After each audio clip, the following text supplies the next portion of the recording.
Muito bem, bom dia, boa tarde, boa noite a todos.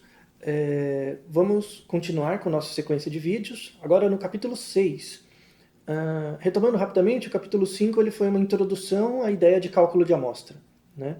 Nesse capítulo 6, como ele é um pouco mais analítico, né, teremos uma série de fórmulas, de conceitos, a disposição dele será um pouquinho diferente dos demais vídeos. Vamos nos basear na exposição de alguns slides, né? Então eu vou ficar aqui num local mais restrito. Mas agora vamos falar especificamente sobre como calcular o tamanho de amostra, um tópico importante, muito amplo, que esse vídeo não será um vídeo que falará de todos os aspectos, todos os tipos de cálculo de amostra, mas é um bom vídeo inicial, e vamos deixar na descrição desse vídeo alguns sites, onde você pode colocar os valores e calcular o seu tamanho de amostra, além de outros vídeos e bibliografia adicional, tá? Então, esse capítulo é um capítulo sobre como determinar o tamanho de amostra e o poder estatístico. Tá? Está bem no título. E isso mostra, já está aí no slide, que temos duas estratégias para calcular o tamanho de amostra, né? Então, a gente fala cálculo de amostra, parece, quantas pessoas eu preciso para realizar meu estudo? Não é tão simples assim. Tá? Temos algumas situações em que o nosso objetivo é, de fato, calcular o número de pessoas necessário.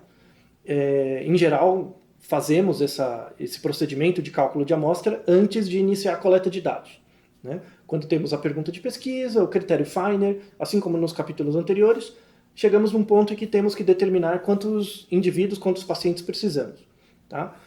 Esse é um tipo de fórmula de manejo, de cálculo de amostra. Uma outra forma é quando você, por exemplo, está trabalhando com prontuários, ou você já tem um banco de dados coletado, ou você está trabalhando numa instituição com um número limitado de pacientes. Então, eu não tenho como coletar mais pacientes do que esses que eu tenho, né? O meu tamanho de amostra já foi determinado. E aí, o que eu preciso calcular? É necessário fazer cálculo de tamanho de amostra?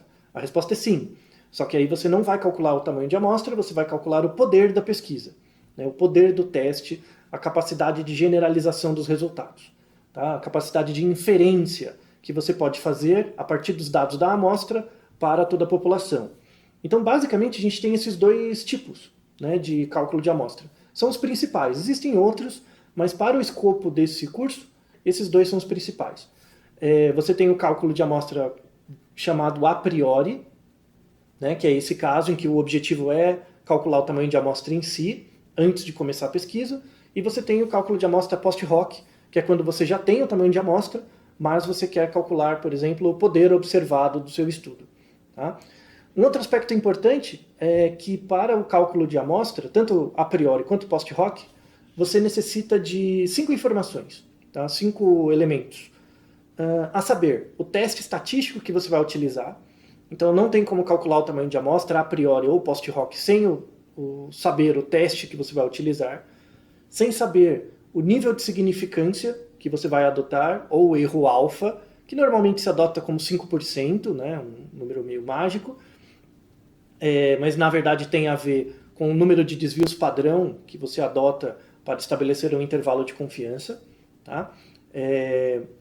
Baseado na regra dos 67, 95, 99, como visto no vídeo anterior, do capítulo 5. Então, o teste estatístico, o nível de significância, o poder observado.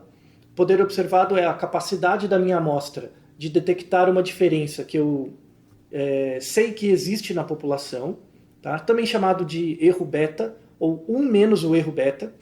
Tá? Então, o erro beta é o poder, né? 1 menos o erro beta é o erro, né? Que é chamado erro beta. Tá?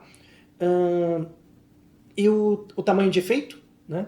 O tamanho de efeito, a definição dele é a magnitude da diferença real padronizada entre dois grupos ou medidas. Tá? Então, o tamanho de efeito é algo importante pelo seguinte: se eu tenho dois grupos e eles já são muito diferentes, eu tenho a expectativa de que dois grupos são muito diferentes, você concorda comigo que eu preciso de poucas pessoas para detectar essa diferença?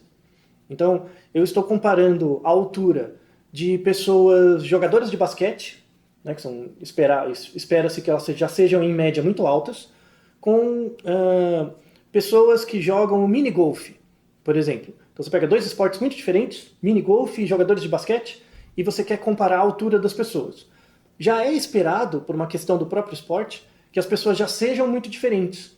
Ou seja, a magnitude do tamanho de efeito esperada já é grande. Logo, com um tamanho de amostra pequeno de jogadores de basquete e um tamanho de amostra pequeno dos jogadores de mini-golf, eu consigo já dizer que os grupos são estatisticamente diferentes.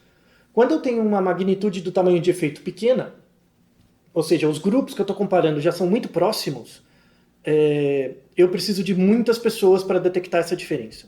Tá? Então a relação é meio que inversa. Quando o tamanho de efeito é grande, eu preciso de um N pequeno. Quando o tamanho de efeito é pequeno, eu preciso de um N grande. Tá? Então, temos o teste estatístico, que eu vou adotar, o erro alfa, ou nível de significância, o erro beta, ou 1 menos o poder da pesquisa, o tamanho de efeito, e a última coisa é o próprio N, né, que é o cálculo de amostra. Então esses são 5 elementos que você precisa para calcular o seu tamanho de amostra. Se você tiver 4 deles, você consegue calcular o outro que resta. Tá? Então quando eu tenho o cálculo de amostra a priori, se eu oferecer para a fórmula, ou para o software, ou para o site, o teste estatístico, o nível de significância, que é o erro alfa, o erro beta e o tamanho de efeito, eu só preciso, com base nesses valores, eu detecto o próximo, que é o tamanho de amostra. Se eu já tiver o tamanho de amostra, já tenho o tamanho de amostra. Com base nesse tamanho de amostra, eu consigo pegar os meus grupos e calcular o tamanho de efeito das diferenças, porque eu já tenho a amostra. Né? O erro alfa, que é o nível de significância, eu consigo estabelecer. O teste estatístico eu já vou saber. O que vai faltar? O erro beta ou o poder. Tá? Então aí é o poder da pesquisa. Então, dado que eu tenho uma certa amostra, com um N específico, será que ela tem poder suficiente para generalizar os resultados para a população? Por isso que eu faço o cálculo de amostra post-hoc. Tá? Então, esses dois aspectos são os aspectos principais que devem ser compreendidos no momento de calcular o seu cálculo de amostra.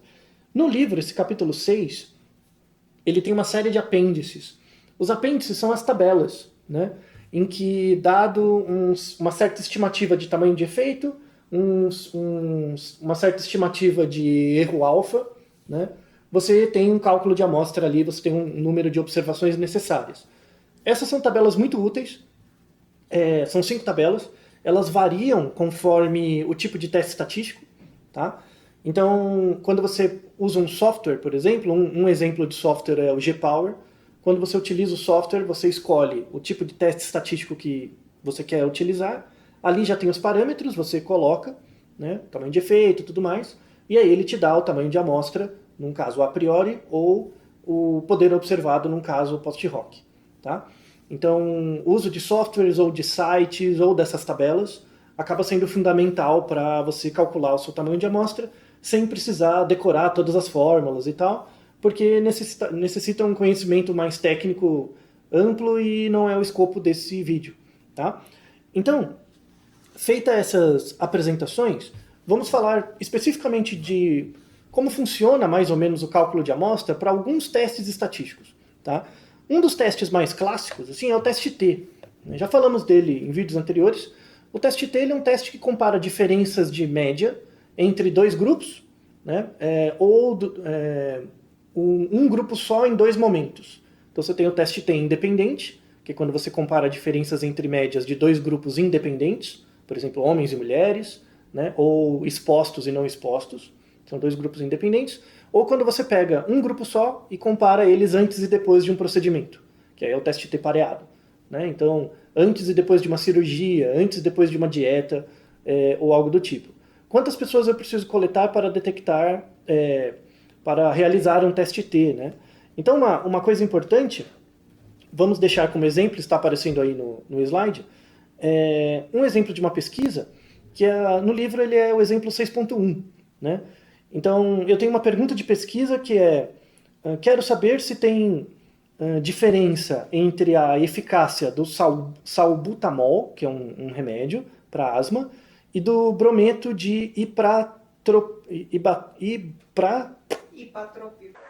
O que eu disse? Ipratrópio. E como é que é?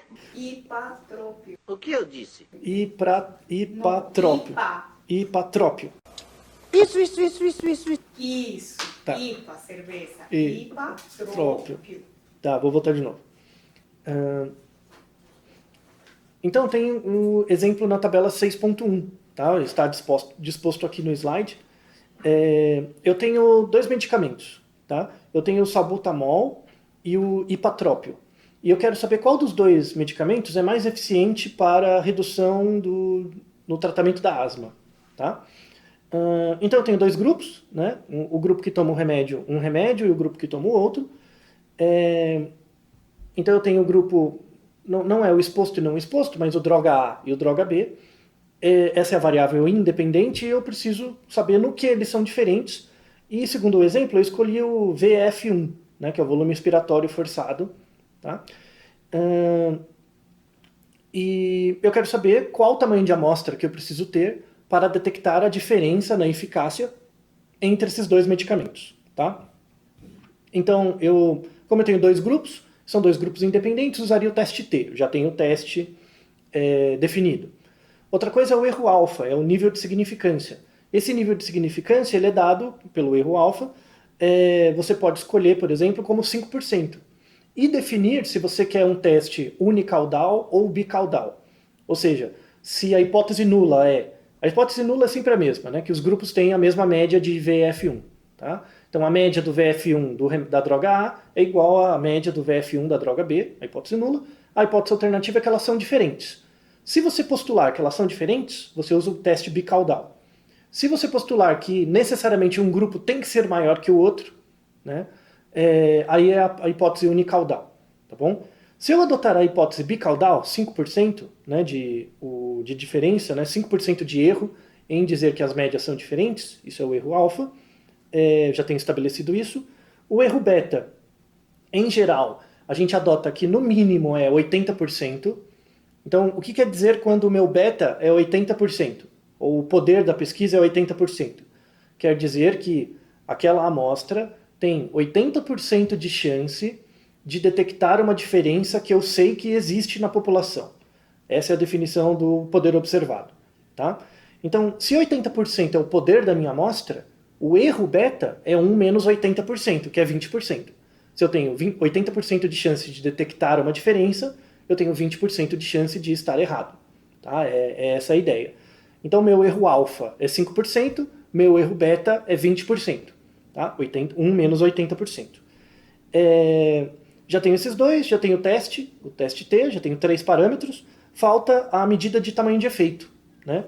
A medida de tamanho de efeito, que é a diferença mínima que eu espero encontrar entre as medidas né, dos medicamentos, elas têm que vir de algumas coisas. Então, por exemplo, no exemplo que a gente tem aqui, o investigador gostaria de poder detectar uma diferença de 10% ou mais no VF1 médio. Então, a diferença mínima que ele quer detectar no VF1 é 10%. Isso é a medida de tamanho de efeito que ele quer detectar.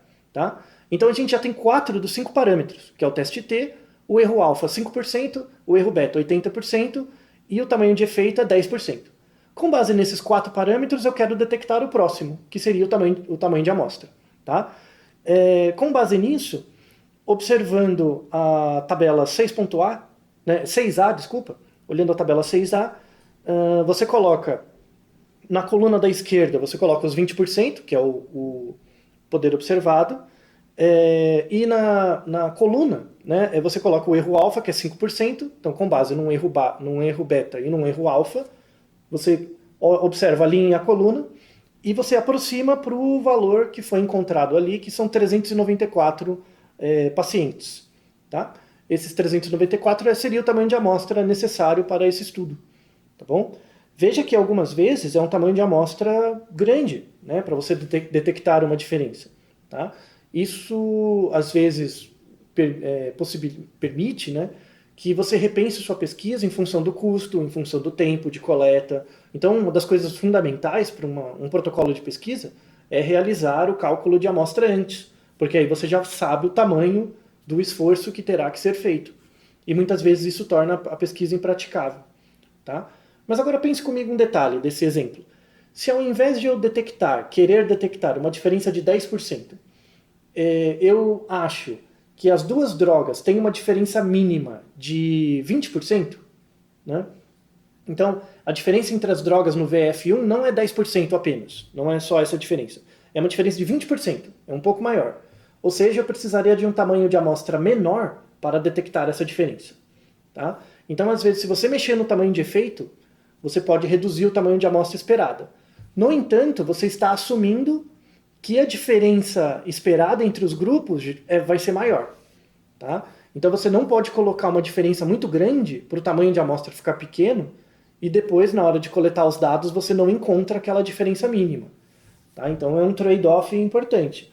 Se você colocar um tamanho de efeito muito pequeno, o N vai ser muito grande, o tamanho de amostra vai ser muito grande. Se você aumentar muito o tamanho de efeito, o tamanho de amostra diminui, mas tem que ser factível. Tá? Então, é importante ver com reserva esse tipo de procedimento de manipular o tamanho de amostra, o tamanho de efeito, para reduzir o tamanho de amostra. Às vezes você coleta os dados e o tamanho de efeito encontrado real é menor do que aquele que você usou para fazer o cálculo de amostra. Seu protocolo vai ser recusado. Se isso acontecer, você não vai conseguir publicar o artigo. Tá? Porque você promete um tamanho de efeito pequeno, com um certo valor, e na hora de coletar os dados deu um tamanho de efeito menor ainda do que o mínimo que você esperava. Então isso é um problema sério. Tá? Não tem muito como corrigir isso. Então vale muito mais a pena você investir em um N maior, um tamanho de amostra maior, do que fazer essa manipulação artificial. Tá? Tem que tomar muito cuidado. Então, feito esse exemplo 6.1, creio que vocês já tiveram uma ideia geral de como funciona a ideia do cálculo de amostra, com base nesses 5 parâmetros. Né? Feito isso para o teste T, né, que é um teste em que você tem uma variável categórica com os grupos, né, e uma variável contínua, que seria, no caso do exemplo, as duas drogas, a variável categórica, e a variável contínua seria o VF1, né, esse seria um exemplo de teste T. Vamos a um outro teste estatístico, que é o Q-quadrado. O Q-quadrado ele é um teste que verifica a associação entre duas variáveis qualitativas ou categóricas. Tá? Então eu tenho que ter necessariamente uma variável, apenas variáveis categóricas. Então, por exemplo, fumar, sim ou não, e ter câncer, sim ou não, câncer de pulmão. Tá? Então as duas variáveis são categóricas, logo o teste que as associa é o Q-quadrado.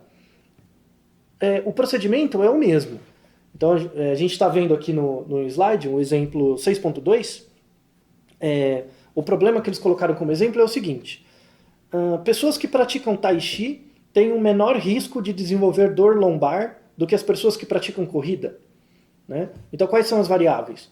Eu tenho atividade física que a pessoa pratica, ou Tai Chi, ou corrida, né? Uma variável, e outra variável é se a pessoa desenvolve dor lombar, sim ou não. Tá? Então eu tenho duas variáveis categóricas, o teste adequado seria o Q-quadrado. Tá? Então eu já tenho o teste estatístico. O nível de significância eu vou adotar como 5%, que seria o padrão, né? O erro alfa.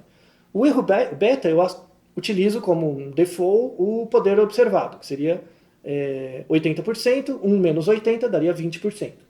Tá? Que seria o erro beta. Então eu já tenho 3 parâmetros, o teste, o erro alfa e o erro beta. O que falta agora é o tamanho de efeito.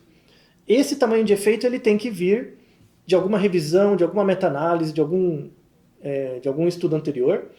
E aqui no exemplo a gente coloca que uma revisão da literatura sugere que o risco de desenvolver dor lombar em 2 anos é em torno de 30% em pessoas que praticam corrida. Tá? Então, para pessoas que praticam corrida, a probabilidade delas desenvolver dor lombar em 2 anos de prática é 30%. Isso já seria uma medida do tamanho de efeito. Tá?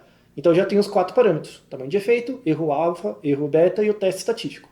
Com base nisso, eu posso ir na tabela 6B, e na tabela 6B você já vê, colocando o erro beta da coluna, o erro alfa na linha, você juntando a linha com a coluna, você chega no tamanho de amostra, que seriam 313 pessoas. Tá? E aí volta toda a discussão. Será que 313 é um N factível? É muito pequeno, muito grande? Será que eu consigo fazer? Em quanto tempo? Tá? Isso mostra a necessidade de saber o cálculo de amostra anteriormente. Então veja que todos os cálculos de amostra, eles seguem bem esse padrão. Né? Com base no teste estatístico que eu tenho, eu defino os outros parâmetros e utilizo um software ou uma tabela para encontrar o tamanho de efeito, o tamanho de amostra adequado. Tá? Caso eu não tenha, porque aqui no exemplo eu estou usando 30%, né? Esses 30% eu tirei de algum estudo, tá bom? De algum artigo que já publicou essa evidência. Às vezes eu não tenho esse artigo, ou às vezes eu fiz um estudo piloto, né? Como você já fez um estudo piloto, por exemplo, e você tem uma variável categórica, que é a corrida ou tai chi, e uma outra variável categórica, que é o dor, sim ou não, né? Você pode calcular uma medida de associação. Aí vai depender do desenho de estudo que você tem, né? Então já vimos, vamos ver em próximos vídeos, né, os tipos de desenho de estudo. Para cada desenho de estudo você tem uma medida de associação. Então, só para adiantar, se eu for fazer um estudo transversal ou cross-sectional, né, eu calculo uma razão de prevalência. A razão de prevalência é entre pessoas que praticam corrida em relação à dor, em relação ao número de pessoas que praticam tai chi em relação à dor lombar. Tá? Isso é uma razão de prevalências. Essa razão de prevalência tem uma fórmula, e isso vai me dar uma medida de tamanho de efeito. Se eu estiver fazendo um estudo caso-controle, por exemplo, que aí não seria tai chi corrida, né? Seria tai chi não tai chi, por exemplo. Seria o caso-controle. Aí eu utilizaria uma medida que é o odds ratio. Né? E se eu tiver, por exemplo, um estudo de coorte, em que eu pego pessoas que fazem tai chi e fazem corrida sem dor, e aí eu observo elas por um período de tempo e vejo onde desenvolve mais dor, né, com qual frequência, aí eu teria um risco relativo. Essas três medidas, risco relativo, razão de prevalência e odds ratio, são medidas de tamanho de efeito, que você pode calcular num estudo, no seu estudo piloto, e aí coletar a medida de tamanho de efeito para a execução do cálculo de amostra. Tá? Então, esse é um outro exemplo. Então você tem como calcular medidas de associação, com base em medidas de associação, o tamanho de efeito necessário para o Q quadrado. Tá? Vamos agora a outro teste estatístico, que é a correlação. Então, correlação, no caso, o teste T, né, eu tenho uma variável categórica e uma contínua. Né, a categórica são os grupos, e a contínua é uma variável contínua. Né? Temos duas variáveis categóricas, temos o Q quadrado, e agora quando o meu desenho de estudo tem duas variáveis contínuas, né? Aí eu utilizo, para duas variáveis contínuas, o teste de correlação. Tá? Temos aqui no slide o exemplo 6.3, que é num estudo transversal. Então a pergunta de pesquisa é se os níveis de cotinina urinária, né, estão correlacionadas com a densidade óssea em fumantes. Então eu tenho duas variáveis contínuas. A cotinina urinária, uma quantidade, e a densidade óssea, é outra medida contínua. Tá? Como eu tenho duas variáveis contínuas, não tem nenhum agrupamento, eu vou utilizar uma correlação. Para eu detectar, eu posso calcular um valor de correlação de Pearson, por exemplo, mas para eu generalizar para a população, qual deveria ser o tamanho de amostra mínimo? Aí entramos no nosso cálculo de amostra. Seria a mesma ideia. Então eu tenho o teste, eu já defini, que é a correlação. O erro alfa seria 5%, o erro beta eu posso adotar 10%, 20%, né, dependendo do caso. E o que falta agora é o tamanho de efeito. Né? Então, no próprio exemplo, ele diz, né, que um estudo anterior encontrou correlação modesta, R igual a menos 0,3, entre fumo relatado e densidade óssea. Tá? Então, você já tem um outro estudo que correlaciona fumo com densidade óssea, e a correlação é 0,3. Mas eu quero relacionar o nível de cotinina com a densidade óssea. Né? A cotinina é relacionada com uma medida de fumo, né? O quanto você fuma. Tá? Se um estudo anterior encontrou 0,3, eu posso usar esse mesmo 0,3 como uma medida de tamanho de efeito. Né? E aí, com base na tabela 6C, eu posso olhar a partir de um R 0,30 na coluna da esquerda, você pode encontrar, com base num valor de erro alfa e erro beta, você tem um número de fumantes necessário, que no caso do exemplo são 113, né, fumantes. Tá?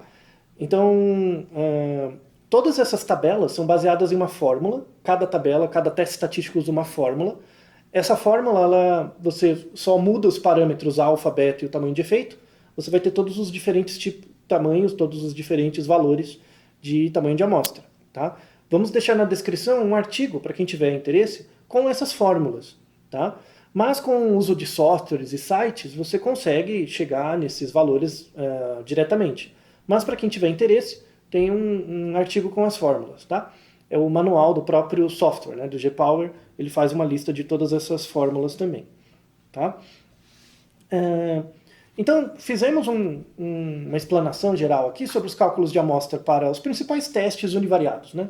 Teste T, Q² e correlação. Tá? Tem outras coisas importantes também quando a gente vai fazer cálculo de amostra. Todos esses tamanhos de amostra que eu coloquei, isso é o tamanho de amostra mínimo que você tem que ter. Então, a ideia é que você colete um pouco a mais por conta das perdas, porque eventualmente você vai ter perdas. Seja na coleta de dados, seja na tabulação dos dados, seja no estudo longitudinal, a pessoa não voltou. Né? Então, normalmente, a gente adiciona no tamanho de amostra algo em torno de 15 a 20% a mais, né, por conta das perdas. Então, se o meu tamanho de amostra é 100, eu colocaria 20 pessoas a mais. Né? Eu coletaria 120 para dar conta das perdas e chegar no meu valor 100, tá? Mínimo. Outra coisa importante diz respeito, por exemplo, a medidas longitudinais, né? A testes longitudinais. Quando você tem testes longitudinais, isso às vezes tem algumas características importantes. Assim. Por exemplo, tem uma análise estatística multivariada que é a análise de sobrevida. Né? Ela é um tipo de estudo de coorte, né? Só que ao invés de observar você no momento zero e no momento final e calcular um risco relativo, né? Eu vou observar você ao longo do tempo e fazer, ao longo de um ano, por exemplo, e fazer medidas mensais. Então, ao invés de eu ter só a medida 0 e a medida 12 meses, eu vou ter uma medida por mês. Tá? E aí eu vou saber o quanto o risco de desenvolver algo, de desenvolver um desfecho, dado que você é exposto, quantas vezes isso é maior em relação às pessoas que não são expostas e desenvolvem o desfecho, quantas vezes o grupo exposto é mais suscetível a desenvolver um desfecho do que não exposto. Essa é a ideia do risco relativo. Só que eu vou ver isso no final dos 12 meses, mas eu posso ver a cada mês. Né? E a análise de sobrevida tem uma característica importante que é a seguinte. Então, pega, por exemplo, pessoas que fizeram uma cirurgia. Tá? Então eu tenho pessoas que fizeram uma cirurgia versus pessoas que não fizeram, no momento zero. Estão todas vivas, tá? E aí eu vejo a sobrevida das pessoas. Então eu tenho uma variável contínua, que é o tempo de sobrevida, uma variável categórica, que é fez a cirurgia sim ou não. No momento zero, está todo mundo vivo. E aí eu começo a observar as pessoas ao longo do tempo para ver quantas têm o desfecho, que é a morte. Então, eu quero saber se o número de pessoas que morreram dentre aquelas que fez a cirurgia foi menor do que o número de pessoas que não fez a cirurgia. Só que se eu observar vocês por essa amostra por um ano, por exemplo, o que pode acontecer? No momento zero, o meu tamanho de amostra é máximo. Mas no momento 12, morreram pessoas. Ou seja, eu tenho um tamanho de amostra menor. Né? Porque naturalmente as pessoas vão morrendo, que é exatamente isso que eu quero saber. Então meu tamanho de amostra vai diminuindo ao longo do período de observação. Ou seja, um poder de pesquisa que eu tenho antes grande pode ficar um poder pequeno no final do segmento. Tá? A análise de sobrevida é a que mais sofre com isso. Então a ideia é você calcular um tamanho de amostra levando em conta quantas pessoas você espera no começo e no final. Né? E aí você faz o cálculo de amostra levando em conta quantas pessoas em média tem que sobrar no final. Então, para análise de sobrevida, você pode calcular um tamanho de amostra baseado no final do segmento. Então, no final do segmento tem que sobrar 100 pessoas. Por exemplo, 100 pessoas tem que sobrar no final. Quantas tem que estar vivas no começo para que no final eu tenha um poder observado suficiente com base num tamanho de amostra de 100 pessoas? Tá? Então, esse é um tipo de cálculo de amostra um pouquinho mais complicado, né? Que leva em conta quantas pessoas você vai perdendo ao longo do tempo. Tá? Então, não é tão fácil de calcular isso, mas no softwares, por exemplo, no G-Power é possível calcular. tá?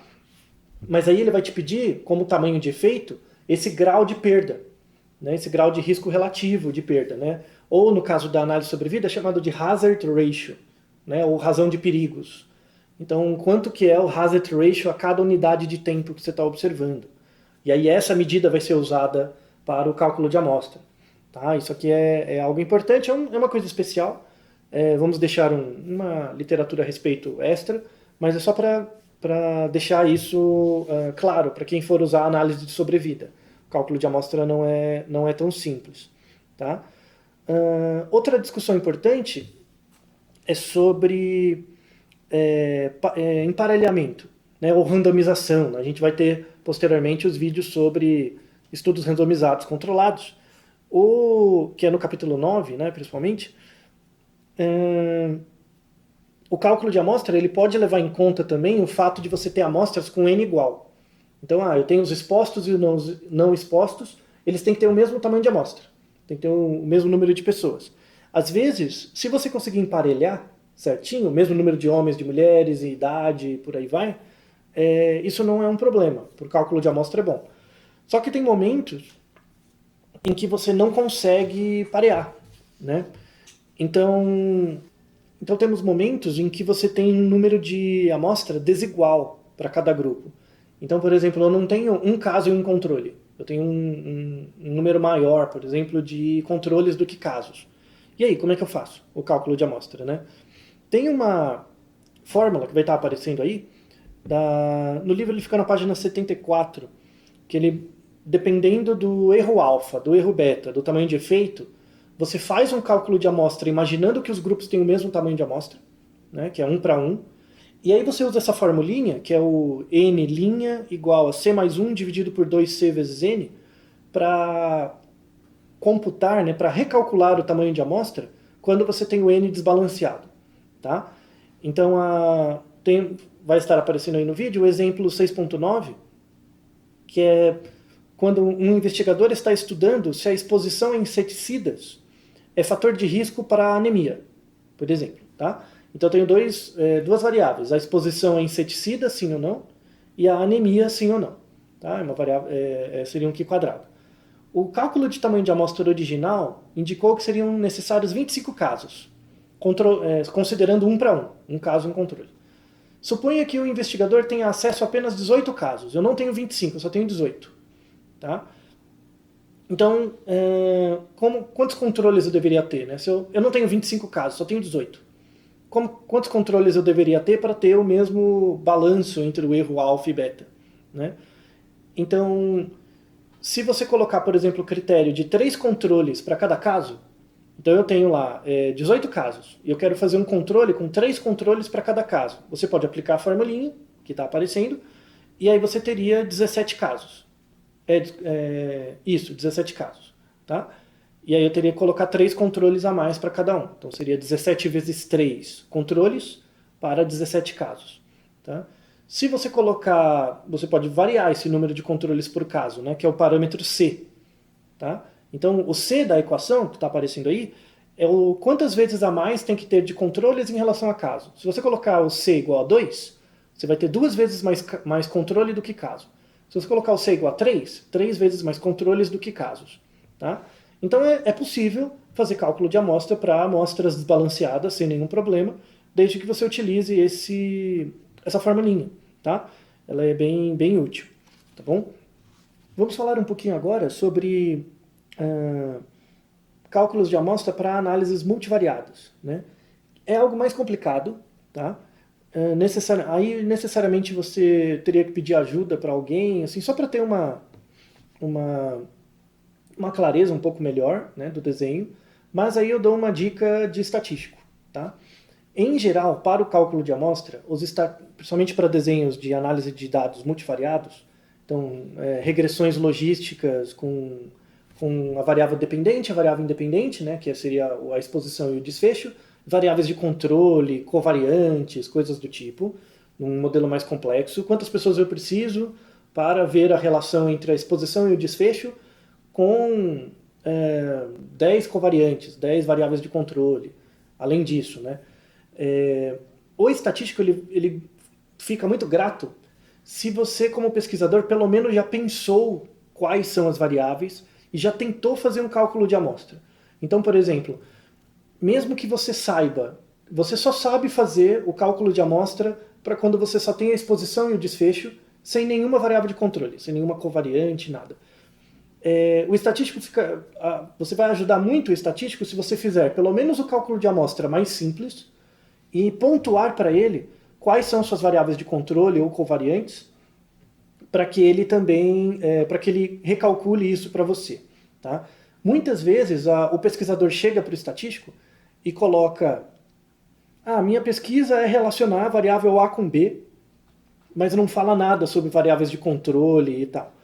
E aí o estatístico calcula, faz o cálculo de amostra com base na relação entre A e B e não coloca os outros parâmetros, né? E aí o N fica muito menor do que deveria ficar. E aí dá tudo errado mais para frente. Tá? Então uma coisa muito importante é que o pesquisador saiba pelo menos qual é a sua exposição, qual é o seu desfecho, quais são as variáveis de controle, quantas são mais ou menos, e ofereça essa informação a priori para o estatístico conseguir fazer o cálculo de amostra da forma mais adequada. Tá? Isso é muito, muito importante, não é um chute, tá? Não é um palpite. Quando você tem, no modelo de regressão, por exemplo, várias variáveis de controle, para cada variável que você adicionar a mais, você vai adicionar um tamanho de amostra a mais. Tá? Mas o princípio do cálculo de amostra é o mesmo. Qual o erro alfa, qual o erro beta, qual o teste estatístico, qual o tamanho de efeito. Com base nesses 4 parâmetros, você vai calcular o tamanho de amostra, mas ele vai ter um parâmetro a mais, que é o número de covariantes, o número de variáveis de controle e tal, que você precisa. Você adiciona mais esse valor, ele vai dar um tamanho de amostra, às vezes, um pouco maior. Tá? Supondo que você também vai coletar esses dados sem perdas. Tá? Então, pense sempre em colocar uns 20% a mais do tamanho de amostra por conta de perdas. Quanto mais variáveis de controle, maior a chance de você ter perda de dados. Daí a necessidade de colocar dados a mais por conta das perdas. Tá? Quando você tem, por exemplo, estudos de não inferioridade ou estudos de equivalência, o princípio é meio parecido. Né? Então, quando eu quero saber um estudo de não inferioridade, eu quero saber se dois grupos não são iguais. Eu quero saber se eles são diferentes por um pouquinho. Né? Esse pouquinho é a margem. Essa margem ele é a medida de tamanho de efeito que eu quero. Tá? Eu quero saber se dois grupos são diferentes com uma diferença de 10%. E isso já vai ser a medida de tamanho de efeito. Então você vê que com as fórmulas que a gente fez antes, você só mudando a percepção do que é o tamanho de efeito, você já consegue recalcular outros estudos menos ortodoxos, né? Como estudos de não inferioridade, estudos de superioridade. Estudos de superioridade é o padrão, né? Estudos de não inferioridade, por exemplo, utiliza a mesma fórmula, você só muda o jeito de pensar sobre a medida de tamanho de efeito. Tá? Vamos agora para técnicas de tamanho de amostra para estudos descritivos. Então, estudo descritivo eu não estou querendo comparar nada. Eu não vou comparar nenhuma exposição, nenhum desfecho, nada. Eu quero só descobrir a prevalência ou de uma variável. Tá? Então vamos aqui, está aparecendo aqui no slide, o exemplo 6.4, né? Que é o cálculo de tamanho de amostra para um estudo descritivo de uma variável contínua. E o exemplo é o seguinte: o investigador deseja determinar a média do nível de hemoglobina em alunos de terceira série, em uma região urbana, com um intervalo de confiança de 95% de confiança, mais ou menos 0,3 gramas por decilitro. Tá bom? Que seria uma medida de variação, né, em torno dessa média. Então eu tenho uma variável, que é o nível de hemoglobina, e eu quero saber a média da população. Né? Só que eu não tenho como saber a média da população se eu não pegar todo mundo. Só que eu não estou pegando todas as pessoas da população, estou pegando uma amostra. Então eu quero saber qual é a média da população, mas com um intervalo de confiança em torno. Né? Qual é o tamanho de amostra que eu tenho que ter para ser capaz de detectar a média da população com um intervalo em torno? Pequeno o suficiente para ser razoável a descrição. Né? Então eu vou ter a minha variável, hemoglobina, da minha amostra. Então nessa variável da minha amostra, eu vou coletar lá um número de pessoas com um N que eu não sei, vou coletar, eu vou ter a média. Dessa média eu vou ter a média, o desvio padrão, né? E o grau de erro que eu quero ter. Então, pelo problema, ele coloca mais ou menos 0,3 gramas. Então, 0,3 gramas é a minha estimativa de erro. Eu quero errar a média da população por 0,3, para mais ou para menos. Se eu tenho a média no meio e eu posso errar de 0,3 para mais ou para menos, o tamanho total do intervalo é 0,6 gramas. Então a média a média da população está no meio e eu quero errar só 0,6. Isso é uma medida de tamanho de efeito, né? Então o que eu vou ter? O nível de confiança, que é 95%, logo a chance de eu estar errado é 5%. Seria o erro alfa, né? O desvio padrão, ele vai vir de outro estudo.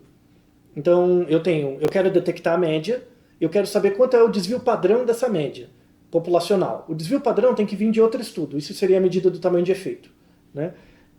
Um estudo anterior apurou que o desvio padrão da hemoglobina em uma cidade parecida é 1 grama por decilitro. Tá? Então eu tenho... o teste estatístico seria uma medida de prevalência, uma medida de média, seria o teste, né? Estatístico, eu quero só saber a média. O erro alfa seria 5%. Né? O tamanho de efeito seria esse 1 grama, que é o desvio padrão, né, que vem de um outro estudo, seria 1 grama. O erro beta seria essa própria medida do tamanho de intervalo, né, que seria 0,6, 0,3 acima da média, 0,3 abaixo da média. Então teria um intervalo de 0,6. Logo, com base nesses valores, e observando a tabela 6D, né, o tamanho de amostra exigido seria 43 alunos.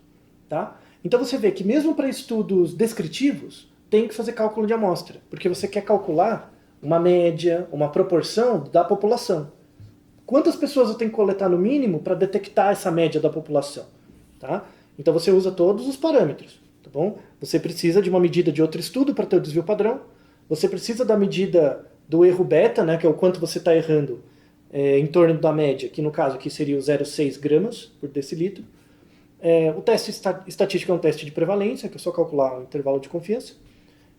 E o erro alfa é o 95%. Tá? Com base nesses parâmetros e na tabela 6D você acha o tamanho de amostra necessário. Essa descrição do exemplo 6.4 é para uma variável contínua. Se eu tenho uma variável categórica, né, que é o exemplo 6.5, que está aparecendo aí, cujo problema é o seguinte: o investigador quer determinar a sensibilidade de um novo teste diagnóstico para câncer de pâncreas. Com base em um estudo piloto, espera-se que 80% dos pacientes com câncer de pâncreas tenham resultados positivos no teste. Então, a associação entre ter o resultado positivo no teste e ter câncer de pâncreas é 80%. Tá? Quantos pacientes com esse tipo de câncer serão necessários para estimar uma sensibilidade de 80% mais ou menos 5% e um intervalo de confiança de 95%? Tá? Então, o que eu quero é determinar o tamanho de amostra capaz de detectar essa sensibilidade de 80%. Então, o que eu tenho de parâmetros? Né? A proporção esperada, né? A proporção esperada, que é 20%. Tá? Se a sensibilidade do teste é 80%, o erro é 20%, né? Que seria o erro, tá? O erro beta. A amplitude total do intervalo, né? Que seria o erro em torno da média, né? Seria 10%, porque eu quero errar 5%, mas eu erro 5% para cima da média e para baixo. Tá? Então eu teria uma amplitude de 10%, o nível de confiança é 95%, ou seja, o erro alfa é 5%. Com base nisso, e na tabela 6E, eu necessitaria de 246 pacientes. Tá? A fórmula para gerar esse cálculo de amostra é baseado na distribuição binomial. Então, do mesmo jeito que eu me baseio na distribuição normal para o cálculo do cálculo de amostra para uma variável contínua, eu me baseio na distribuição binomial para calcular o tamanho de amostra para uma variável categórica num estudo descritivo. E a distribuição normal e a binomial, elas são parecidas a partir de um certo tamanho de amostra. Tá? Então tem total paridade essas duas coisas. tá? Essas duas distribuições. Tá? Então, vamos agora toda essa discussão até agora foi quando o tamanho de amostra ele é a priori. Eu dou todos os parâmetros, quero saber o tamanho de amostra. Agora vamos falar um pouco do post-hoc, que é quando eu já tenho o tamanho de amostra e eu dou os outros parâmetros, mas na verdade eu quero saber o poder, né? Que é o que eu faço quando o tamanho de amostra é fixo, né? Quando o meu tamanho de amostra é fixo, eu já tenho o tamanho de amostra, eu preciso definir o tamanho de efeito, com base nas amostras que eu já tenho. O erro alfa eu já vou saber, o teste estatístico eu já vou saber, o que eu preciso saber é o poder, né? Se aquela amostra é grande o suficiente para eu conseguir fazer uma inferência com pelo menos, com no máximo 20% de chance de erro, ou 80% de chance de poder. Tá? Tem um exemplo aqui, o 6.6, que é o seguinte: uma investigadora estima que terá acesso a 200 mulheres grávidas de gêmeos durante o seu estágio de pesquisa. Então ela já sabe que ela vai ter um tamanho de amostra 200. É o que ela consegue obter naquele tempo. O N já está definido. Tá? Então ela tem um N200. Com base nisso, ela quer saber qual seria o poder da pesquisa com base nessas 200 pessoas, que é o máximo que ela vai conseguir. Né? Ela já tem o tamanho de amostra, você pode observar a tabela 6A, né? Você vê que com base no erro alfa, 5%, no erro beta, 20%, né? Que seria o máximo de poder o máximo de erro sobre o poder que você poderia ter. Você precisaria de 45 pacientes para detectar uma magnitude de tamanho de efeito de 0,6 pontos. Então, a ideia quando o tamanho de amostra é fixo é o seguinte: eu já tenho o tamanho de amostra, eu já tenho o erro alfa e o erro beta. Né? O que eu preciso? Detectar com base nesse tamanho de amostra, qual é a diferença máxima entre os grupos que eu consigo detectar. Então, se eu assumir um poder de 80%, nesse caso eu consigo detectar uma diferença entre grupos de até 0,6 pontos. Tá? Se a diferença for menor que 0,6 pontos na minha amostra, esse N não é suficiente para detectar. Então imagina que eu coletei lá, tenho 200 mulheres, 100 de um grupo, 100 do outro. E em função de uma variável. Né? Então eu quero saber se esses dois grupos são diferentes em função de uma variável. Se a diferença entre os grupos for maior que 0,6 pontos, eu posso dizer que essas 200 mulheres têm um poder suficiente para detectar a diferença. Se eu observar que a diferença entre elas é menor que 0,6 pontos, der, por exemplo, 0,4 pontos, provavelmente essas 200 mulheres não são suficientes para detectar essa diferença. Tá? Então, quando o tamanho de amostra é fixo, você tem que saber qual a diferença entre os grupos mínima que você consegue detectar. Tá? Se quando você fizer o estudo real, você encontrar uma diferença menor que aquela, provavelmente você vai precisar de mais pessoas ainda para completar o estudo. Tá? Então vai ser um estudo com um grau de inferência mais baixo. Tá bom? Então, de novo, recomendamos que você faça o cálculo de amostra a priori. Em algumas situações você não tem como. Então, com base nesse tamanho de amostra, qual é a diferença mínima que é possível ser detectada para que essa amostra tenha um poder relevante. Tá? Isso é muito importante de ser relatado na seção de resultados, porque isso entra ou como uma espécie de limitação do estudo, tá? Que não é nenhum demérito. Às vezes você tem amostras que são muito difíceis de conseguir, e é aquele N que você tem, e tudo bem. Isso não inviabiliza o estudo de ser publicado. O estudo pode ser publicado, você faz essa ressalva, no cálculo de amostra, esse N só conseguiria detectar só seria válido se tivesse uma diferença entre os grupos de pelo menos 0,6 pontos. Na nossa amostra a gente encontrou uma diferença menor, por exemplo, de 0,4, mas o estudo é válido. Quem for fazer uma meta-análise vai utilizar essa informação, seu estudo vai continuar sendo válido, não tem nenhum problema, vai contribuir para a evidência, né, geral num estudo de meta-análise, tem um peso de reprodutibilidade, não tem nenhum problema. Tá? Então não tem nenhum problema você ter um tamanho de amostra fixo com menos poder do que seria necessário. Desde que você reporte tudo adequadamente, o estudo não tem por que ser recusado, tá? Por uma revista científica. Tá bom? Então isso é muito importante para deixar as pessoas um pouco mais tranquilas. Mas o ideal é que você calcule o tamanho de amostra antes de coletar os seus dados, tá? Faça o cálculo a priori. Por fim, estamos chegando finalmente, vamos falar de algumas dicas, né, dicas gerais sobre cálculo de amostra agora, né, que a gente discutiu bastante a respeito, mas tem algumas dicas que são úteis. Por exemplo, imagina que eu tenho um grupo exposto e não exposto, né, só que eu tenho vários desfechos. Então, por exemplo, eu quero comparar pessoas com insônia e não insônia, tá, em relação a uma série de variáveis, que são os desfechos, né? Qual delas eu escolho para fazer meu cálculo de amostra? Tá? A ideia é que você escolha o desfecho mais relevante para a sua pergunta. Tá? Na linguagem farmacêutica, isso é chamado variável primária de eficácia. A variável primária de eficácia é aquela que tem que ter diferença entre os grupos. Tá? Se tiver diferença entre os grupos para essa variável, pelo menos, e você vai fazer o cálculo de amostra em cima dela, né, o tamanho de efeito vai ser calculado a partir dela, aí você consegue o seu estudo para em pé. Tá? Mesmo que nos outros desfechos não tenha diferença. Então uma coisa muito útil quando você for fazer cálculo de amostra, quando você tem vários desfechos, é escolher o desfecho que para você seja mais adequado. Tá? Se eles são igualmente relevantes, compensa você escolher o tamanho de efeito que tem... o desfecho que tem maior tamanho de efeito, porque aí o tamanho de amostra necessário vai ser menor.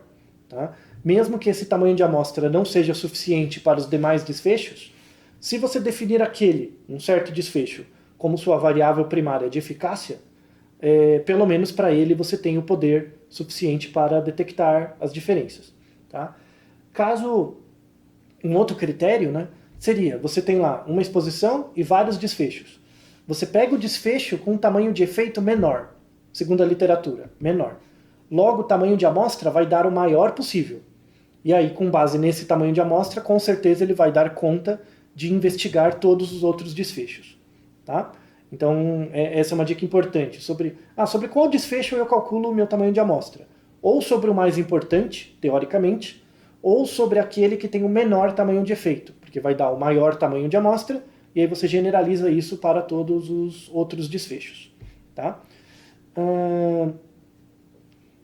Outra coisa, né, já falamos bastante do cálculo de amostra, das perdas, né? Tomar muito cuidado com as perdas e discriminar perdas que são por dropout, que é quando a pessoa abandona o estudo, e perdas por conta de dado perdido. Tá?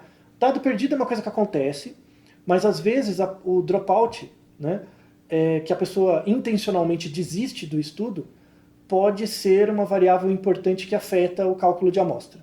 Então, se você estiver fazendo um tratamento que é muito complicado, difícil para as pessoas, vale a pena acrescentar um N, um tamanho de amostra extra. Maior ainda, porque o tratamento, as pessoas tendem a desistir, tá? Principalmente em estudos longitudinais. Aí, ao invés de 20%, eles colocam 25%, 30% a mais. Tá? E uma dica final, né, que é importante, são as amostras por conglomerado, ou cluster. Tá?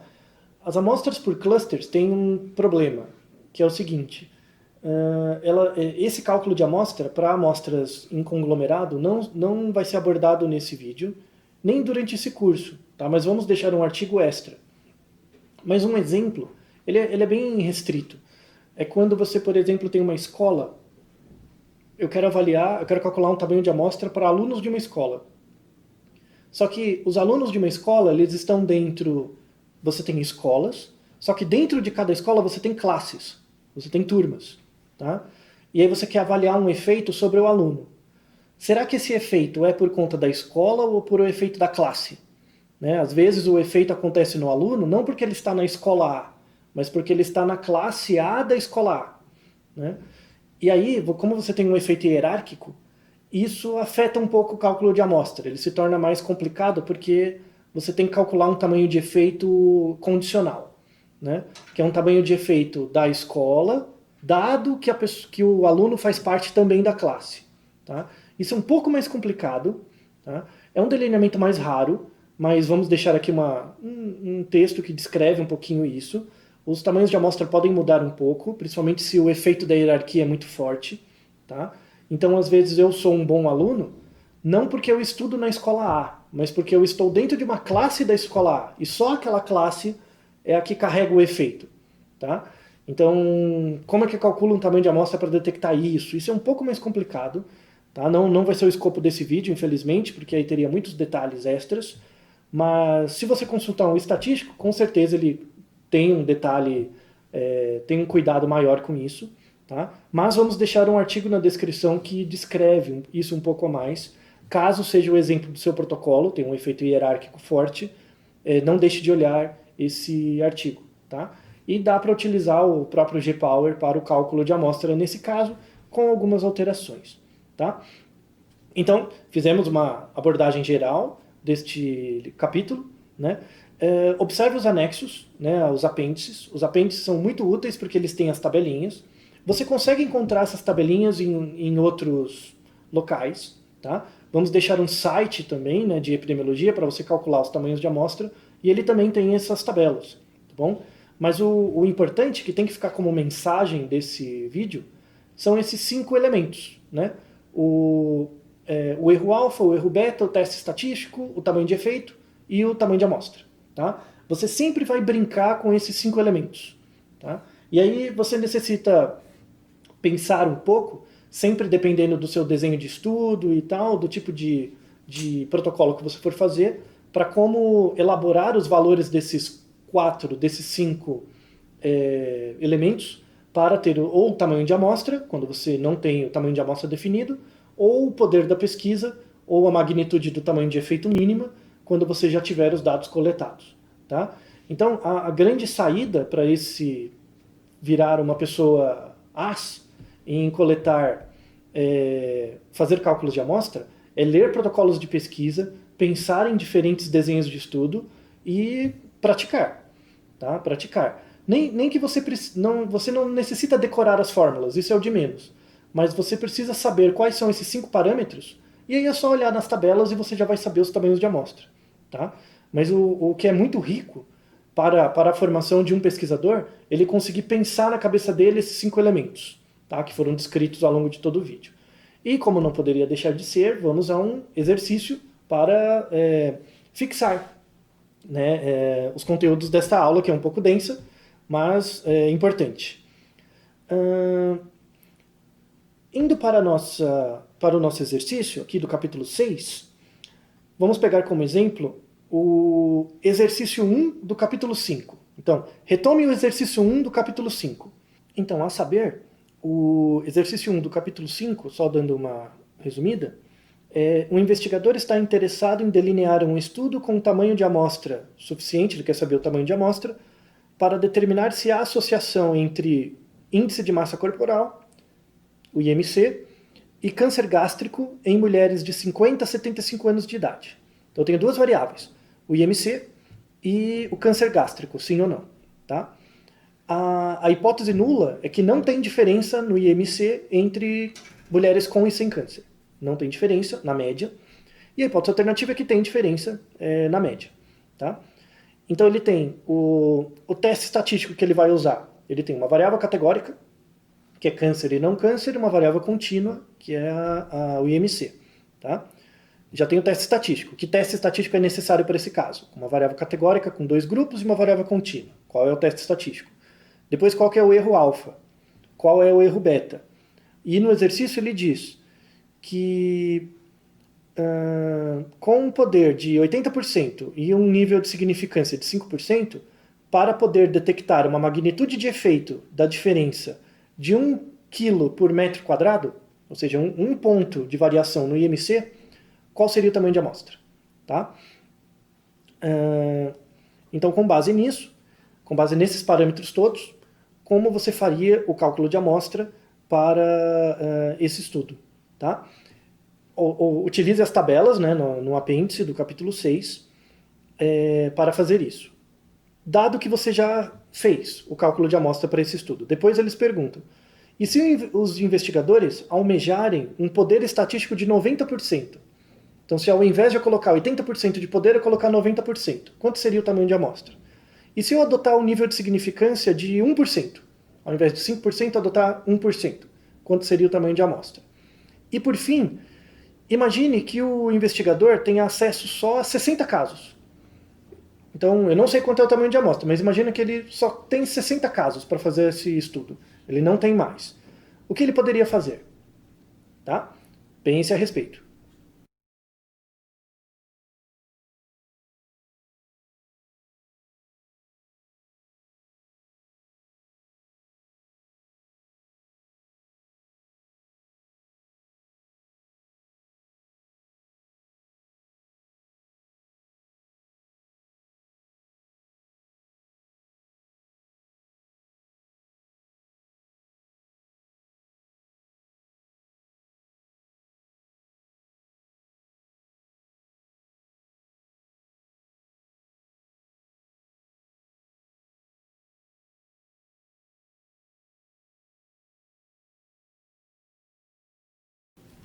Fizeram? Pensaram? Vamos lá. Então, eu tenho o IMC, Índice de Massa Corporal, em pessoas com e sem câncer. Tá? Se, de acordo com o apêndice 6.A, eu tenho, e os meus parâmetros, né? Então, a magnitude do efeito é 1 quilo, né? A variação de pontuação do IMC é 1 quilo. O desvio padrão é 2,5 quilos por metro quadrado, como diz lá na descrição. E com base no apêndice 6.A, se eu adotar um erro alfa de 5% e um erro beta de 20%, como é no exercício do capítulo 5, seriam necessários 100 sujeitos.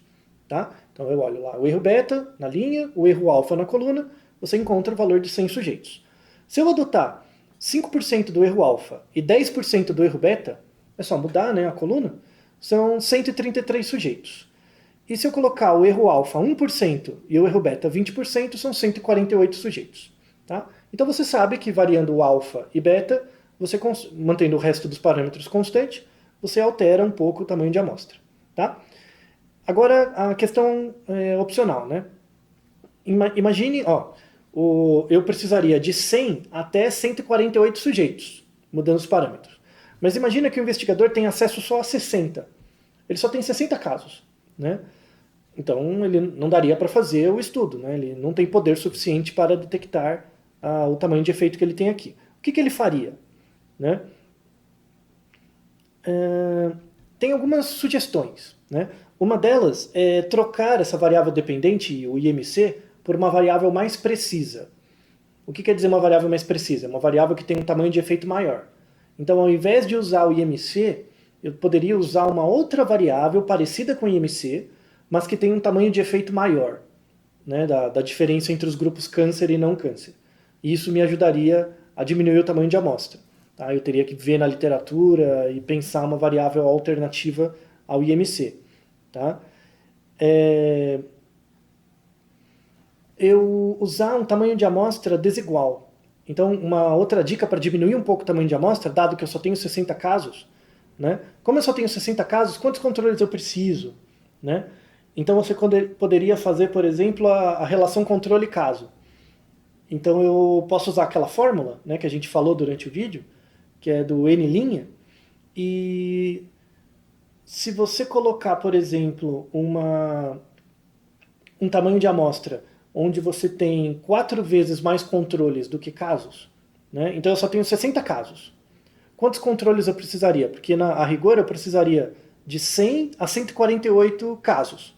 Mas eu não tenho tudo isso, só tenho 60. Né? Então eu posso fazer uma estratégia em que eu vou ter 4 controles para cada caso. Utilizando a formulinha, se você colocar 60 vezes 4, então eu tenho 60 casos e 4 vezes 60. Né? Daria 240 controles. Né? Então eu teria 60 casos, 6 vezes 4, 24, 240 controles. Né? Então eu teria ao todo 300 pessoas. Só que dessas 300 não seriam igualmente divididas. Eu teria 60 casos e 240 controles. Tá? Se você fizer isso, né? Então, se eu comparar 60 casos e 240 controles, é similar, do ponto de vista de poder, utilizando a fórmula, a comparar 100 casos e 100 controles, que é similar à resposta do... quando eu tenho um erro alfa de 5% e um erro beta de 20%. Seriam necessárias 100 pessoas, né? Se eu pegar 240 controles e 60 casos, eu vou ter o mesmo poder para detectar essas diferenças. Tá? Então, às vezes, você trabalhar com um número de casos desbalanceado pode ser útil quando o número de casos é fixo, você não tem como coletar mais informações. Tá bom? Então, dê uma lida no capítulo, tá, do livro, leia ele com calma, sempre vão ter dúvidas, tá, porque isso é um tópico longo e complicado, mas vamos tirando dúvidas e aos poucos você vai conseguir ficar craque em todos os tipos de cálculo de amostra para todos os desenhos de estudo, que aliás vão ser os tópicos dos próximos vídeos, os tipos de desenho de estudo. Então é esperado que sempre você volte para esse vídeo, quanto mais para frente no livro você estiver, tá bom? Então, boa sorte, obrigado por chegar até aqui e até a próxima.